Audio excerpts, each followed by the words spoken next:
بسم الله الرحمن الرحيم. الحمد لله رب العالمين. أشهد أن لا إله إلا الله وحده لا شريك له ولي الصالحين، وأشهد أن سيدنا ونبينا محمدا عبده ورسوله الصادق الأمين. اللهم صل وسلم وبارك على سيدنا محمد وعلى آله وصحبه ومن تبعهم بإحسان إلى يوم الدين. سبحانك لا علم لنا إلا ما علمتنا إنك أنت العليم الحكيم. Pertama-tama saya ucapkan Assalamualaikum warahmatullahi wabarakatuh.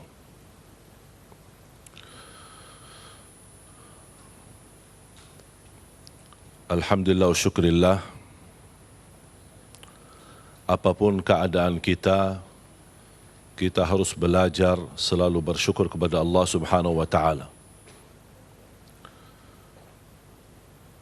Bagaimana kita menghadapi ujian yang cukup memberatkan kondisi dan keadaan kita. Tapi jangan lupa bersabda Rasulullah sallallahu alaihi wasallam, "Ajaban li amril mu'min, inna amrahu kullahu khair." Rasulullah SAW ta'ajub terhadap keadaan seorang mukmin. Semua apapun yang dihadapi itu baik baginya. In asabathu sarra'a syakar fakana khairan lah, wa in asabathu darra'a sabar fakana khairan lah, wa laysa dhalika illa lil mu'min. Ketika dia mendapatkan nikmat, bagi orang mukmin selalu bersyukur. Ketika orang mukmin mendapatkan ujian, bala, musibah, sebagaimana kita hadapi wabah ini, itu merubah ujian, dan orang mukmin adalah menghadapinya dengan sabar. Dan hal ini, kata Rasulullah SAW, tidak dimiliki kecuali orang yang beriman, orang mukmin yang mampu bersyukur terhadap nikmat dan mampu sabar terhadap ujian. COVID-19 merubah ujian, kita tidak tahu apa hikmah di balik ini. Tetapi ingat perkataan Sayyidina Umar bin Khattab radhiyallahu anhu, "Nahrubu min qadarillah ila qadarillah." Kita menghadapi takdir, tapi tidak boleh kita lawan takdir kecuali dengan takdir itu sendiri. Sebagaimana ketika terjadi ta'un, wabah ta'un di zaman Umar bin Khattab radhiyallahu an, dan beliau meminta dan memerintahkan orang yang ada di negeri Asyam tidak boleh keluar, yang ada di luar negeri Asyam tidak boleh masuk ke negeri Asyam. Ada orang komplain kepada Sayyidina Umar. Dia berkata, ini kan qadarullah, jadi tak apa-apa kalau kita masuki ke negeri tersebut yang ada ta'un, wabah itu. Kalau memang Allah takdirkan kita kena, pasti kita kena. Kita tidak bisa lari daripada takdir Allah Subhanahu wa taala. Sayyidina Umar ibn al-Khattab radhiyallahu anhu berkata, kita lari dari takdir Allah dengan takdir Allah. Berarti usaha itu, ikhtiar mencegah itu takdir. Allah mentakdirkan kita menghadapi COVID-19, Allah pula mentakdirkan kita punya ikhtiar, punya pilihan untuk mencegah. Tidak boleh kita menyerahkan diri terhadap takdir dan membuang diri di tempat yang bahaya beralasan itu takdir. Makanya jamaah sekalian, salah satu bukti keimanan kita terhadap takdir, kita mampu merubah takdir itu. Kita mampu merubah nasib itu. Karena Allah sendiri berfirman dalam Al-Quran, "Inna Allah la yughayyiru ma biqaumin hatta yughayyiru ma bi anfusihim." Allah tidak akan merubah nasib satu kaum. Sekarang nasib kita menghadapi COVID-19. Bagaimana nasib yang baik? Kita bersatu melawan COVID-19. Kita bersatu melawan corona. Satu membantu satu. Cuba bayangkan kalau semua masyarakat terlibat, saling membantu, saling menolong. Kalau dalam kondisi keadaan, kalau satu membantu satu, insya-Allah kita mampu mengatasi masalah ini. Kita punya ikhtiar dan wajib kita melaksanakan ikhtiar itu karena takdir. Dan itu merubahkan takdir bukan di tangan Allah, tapi di tangan kita. Kita yang punya pilihan. Tidak boleh ada orang berkata Allah takdirkan saya masuk neraka, berarti saya terima masuk neraka. Saya harus berusaha untuk mencegah diri dari api neraka dan saya memperjuangkan diri agar menjadi ahli surga. Inilah kondisi COVID-19. Jamaah sekalian yang dimuliakan Allah Subhanahu wa taala, masyarakat se-Indonesia di tanah air yang aku cintai, bagaimana kita bisa pertama kita selalu ingat kebesaran Allah Subhanahu wa taala. Saya beberapa waktu kemarin renungkan fikiran, muhasabah. Memfikirkan kondisi yang terjadi. Jangankan kita, negeri kita Indonesia, seluruh negara menghadapi ujian ini. Saya berfikir dan merenungkan fikiran ini. Ternyata kita selama ini banyak nikmat yang mohon maaf dan sayang sekali kita tidak sadarkan dan kita tidak syukuri. Ternyata salat Jumat dan jamaah selama ini kita laksanakan sebelum COVID-19 itu nikmat yang luar biasa. Silaturrahim itu nikmat. Keluar rumah pagi hari mencari nafkah dan rezeki itu nikmat. Kita menantar anak kita sekolah atau dia bersama teman-temannya pergi sendirian itu nikmat. Kita beraktivitas. Orang bekerja sepanjang seminggu. Ketika sudah hari libur Sabtu dan Ahad, dia membawa keluarganya, ada yang ke pantai, ada yang ke mall, ada yang jalan-jalan. Ternyata itu juga nikmat. Pulang pergi dengan rasa nyaman, itu nikmat. Kita beraktivitas, apa yang kita suka makan di mana, pergi dengan rasa nyaman, tidak pernah ada rasa takut. Ternyata itu pun nikmat. Tapi ingat, nikmat itu tidak selalu kekal. Bisa berubah. Dan ini buktinya. Dengan hadirnya COVID-19, banyak nikmat yang kita selama ini kita nikmati, tapi tidak kita syukuri. Kita merasa nyaman-nyaman saja. Tetapi ternyata Allah rubahkan nikmat-nikmat yang selama ini kita nikmati, tapi kita tidak syukuri. Kata Umar bin Khattab radhiyallahu anhu, "Ikhshawshinu fa inna an-ni'mata la tadum." Belajar hidup susah karena nikmat itu tidak selalu dijamin kekal. Kenyataannya, siapa di antara kita yang bisa merasakan nikmat yang berlalu? Sekarang ujian pun akan berlalu.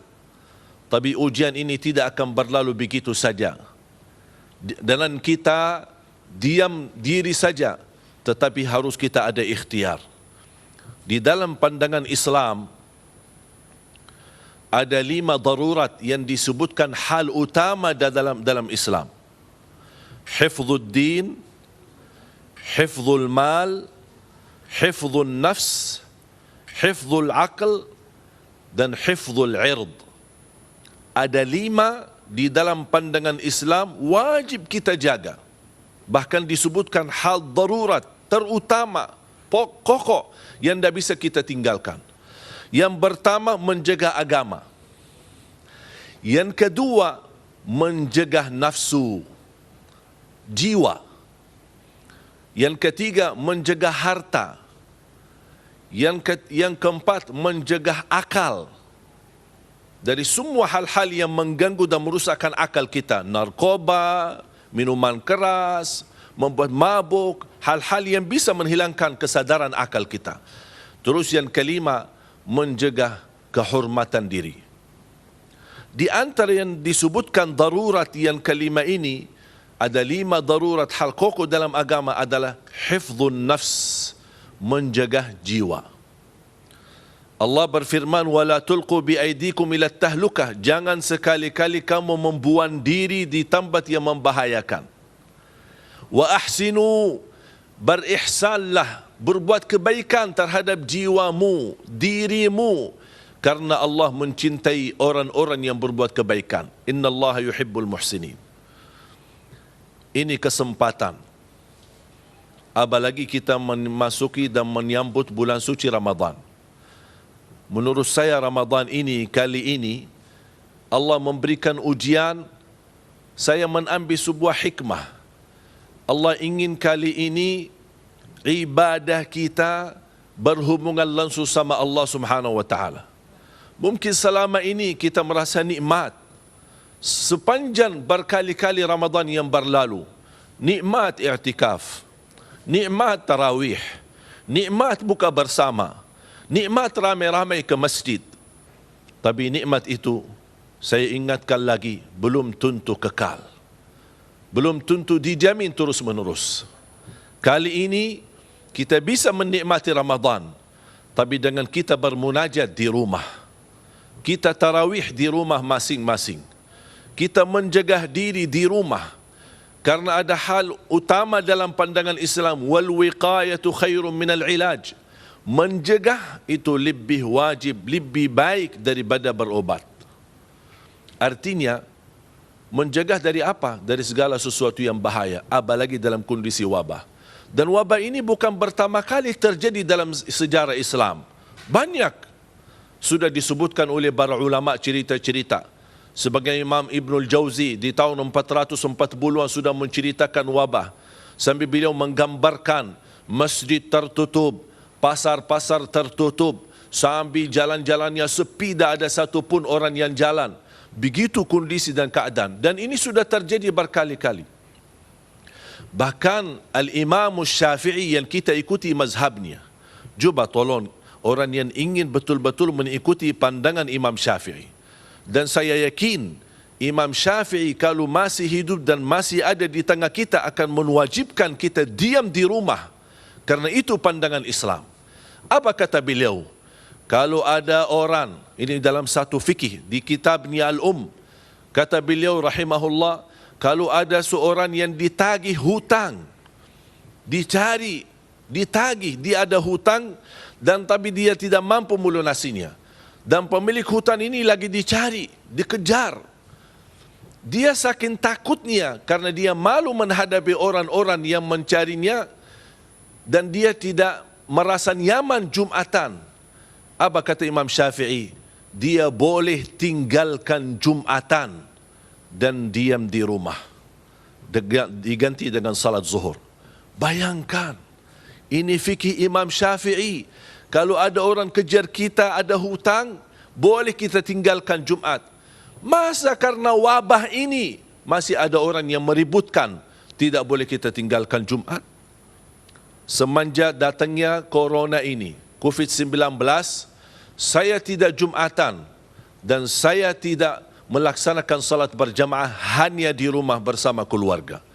Tidak beraktivitas kemana-mana, selalu berusaha menjaga, karena itu perintah Islam. Itu perintah Nabi kita, Nabi Muhammad sallallahu alaihi wasallam.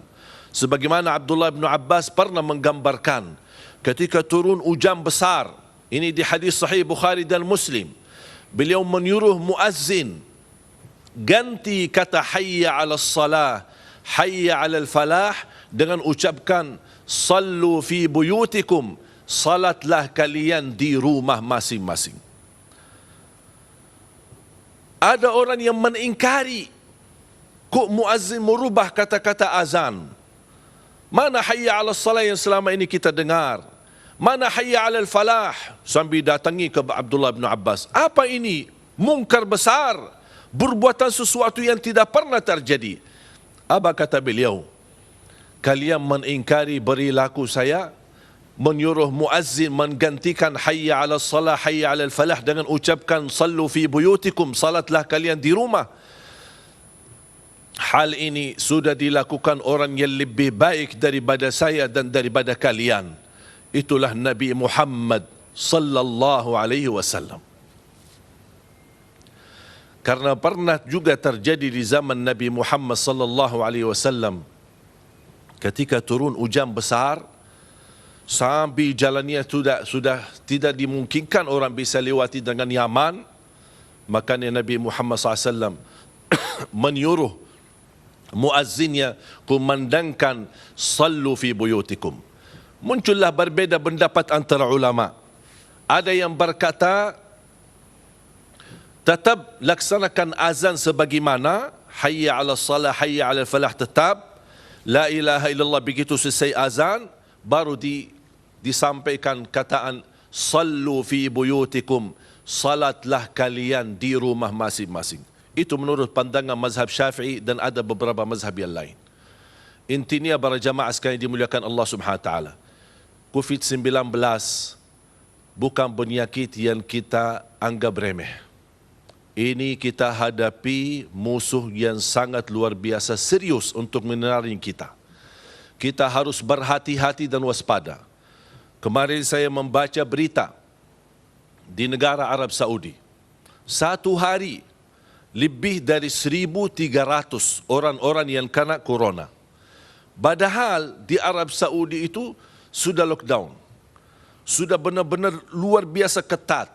Sudah diliburkan. Sekolah tidak ada. Bahkan orang yang keluar untuk belanja saja, belanja buat makanan dan kebutuhan, bisa kena denda sampai 40 juta rupiah. Tapi begitu luar biasa aturan mereka ketat, tapi begitu juga kena penyakit corona. Gimana kondisi kita? Saya kadang-kadang keluar rumah melihat aktivitas ramai. Di pasar ramai. Seperti orang biasa-biasa aja. Bahkan tak pernah mencegah, tak pernah menjaga diri. Bagaimana bisa tidak pernah pakai masker, tidak pernah menjaga kebersihan. Bahkan kita seperti tidak ada berita apa-apa. Padahal sudah ada upaya dari pemerintah kita mengingatkan, waspadalah, memberitahu, mengingatkan kondisi dan bahaya, tapi nampaknya masyarakat kita belum sadar. Jamaah sekalian, jangan kita panik dan takut.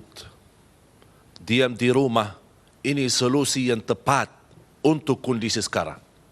Beraktivitas di rumah, apalagi bulan suci Ramadan, sungguh nikmat. Kita bisa menjadikan nikmat bagi kita beribadah di rumah, lebih dekat dengan keluarga.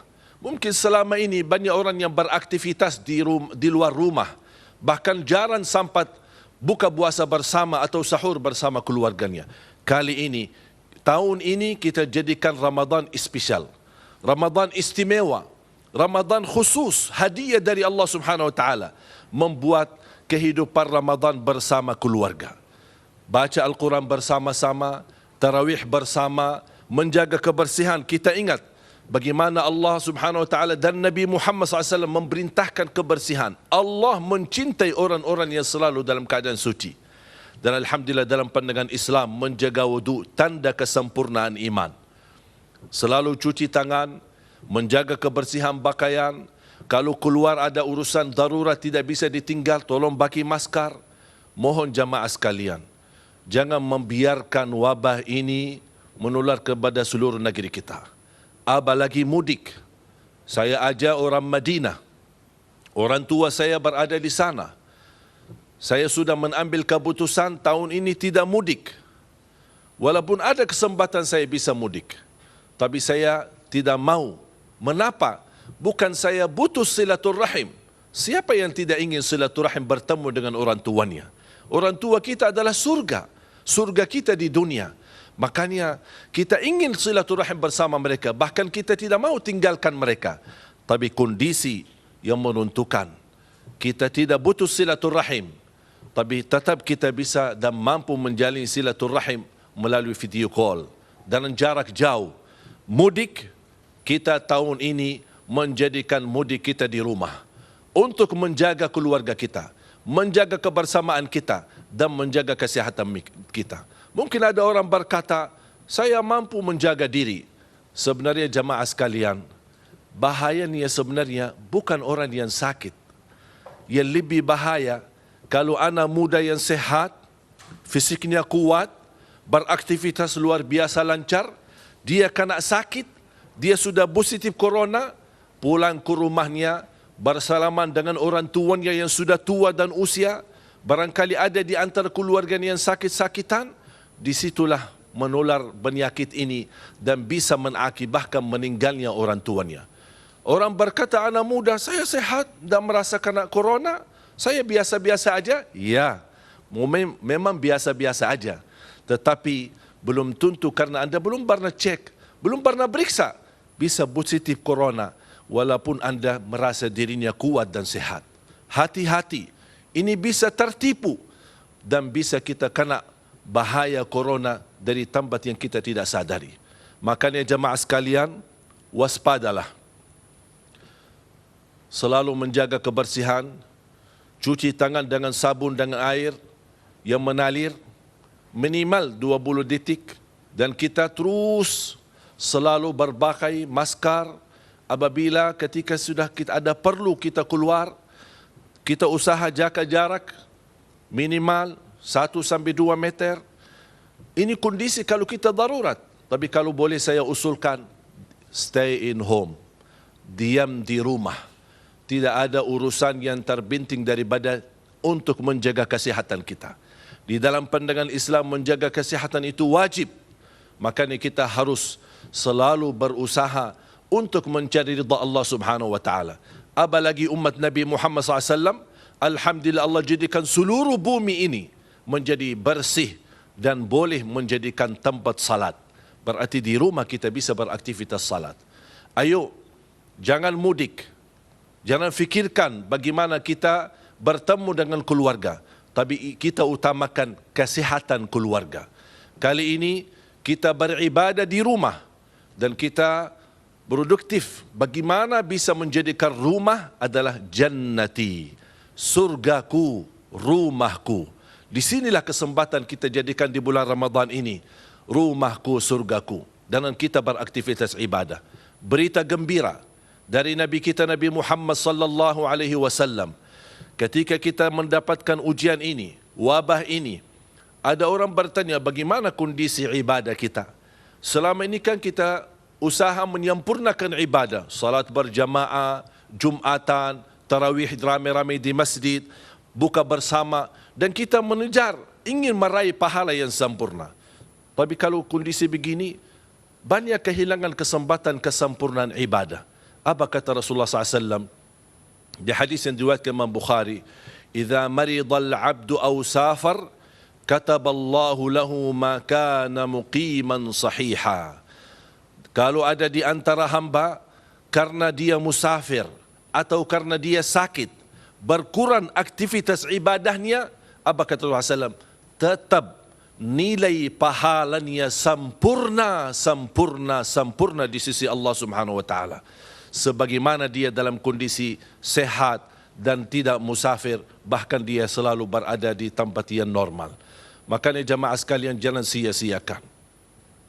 InsyaAllah, sebagaimana banyak kenikmatan kehilangan di tengah kita, saya yakin dan percaya, InsyaAllah cerita wabah corona ini, COVID-19, akan menjadi cerita berlalu. Kesempatan kita bermunajat kepada Allah Subhanahu wa taala, memohon, ayo para pemuda-pemudi di rumah, para orang tua, anak-anak yang salih-salihah, ayo kita semua di rumah masing-masing, angkat tanganmu, memohon kepada Allah Subhanahu wa taala agar Allah mengangkat penyakit ini. Allah akan turunkan kemuliaan untuk negeri kita Indonesia. Akan Allah jaga negeri kita dari segala bahaya dan dari segala bencana. Kita terus bermunajat kepada Allah Subhanahu wa taala. Memang kita tidak bisa bermunajat di masjid, tapi barangkali munajat kita yang tulus dan ikhlas, munajat kita yang tulus dan ikhlas di rumah masing-masing, pasti akan Allah ijabah dan akan Allah mengangkat bala. Saya merasa sedih karena tidak bisa tarawih. Saya merasa menangis karena tidak bisa mudik. Saya merasa terluka hati saya karena tidak bisa Jumatan. Tapi ini ujian, wajib kita turuti, wajib kita imani.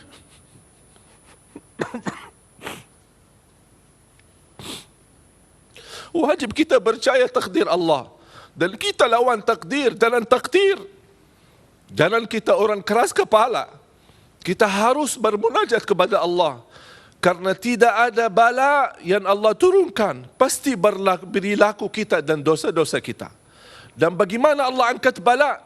Dan taubat kita, bermohonan kita, bermunajat kita kepada Allah Subhanahu Wa Taala. Saya yakin, karena di dalam ujian ada doa yang tulus dan ikhlas. Selama kita senang, tidak pernah merasa doanya ikhlas. Makanya inti dan hikmah daripada ujian, Allah akan memilih siapa yang bisikan doanya yang ikhlas. Ini kesempatan menjadi hamba yang ikhlas untuk menantarkan negeri kita Indonesia, baldatun tayyibatun rabbun ghafur. Kita angkat tangan dengan tulus hati. Kita ingat, ternyata selama ini banyak nikmat yang kita dapat, tapi kita belum mampu mensyukurinya. Mudah-mudahan dengan kita sabar terhadap ujian yang kita hadapi, mudah-mudahan Allah angkat segala penyakit ini. Allah angkat wabah ini. Dan kita memohon kepada Allah Subhanahu Wa Taala, apalagi di bulan suci Ramadan, bulan terkabul doa. Ya Allah ya Arhamar Rahimin. Ya Allah ya Arhamar Rahimin. Ya Allah ya Arhamar Rahimin. Berilah kepada kami kemampuan agar kami waspada, agar kami selalu menjaga diri, agar kami selalu turuti dan taati perintah agamamu, perintah agama Islam. Dalam kondisi ini kita mengikuti pandangan Nabi Muhammad sallallahu alaihi wasallam. Apalagi pandangan Nabi Muhammad dan pandangan pemerintah menjadi sama dengan satu tujuan, untuk menjaga masyarakat kita dari segala bahaya dan penyakit. Jadilah orang-orang yang pahlawan untuk diam di rumah, karena inilah posisi kepahlawanan kita, posisi perjuangan kita. Lindungi diri, lindungi orang lain.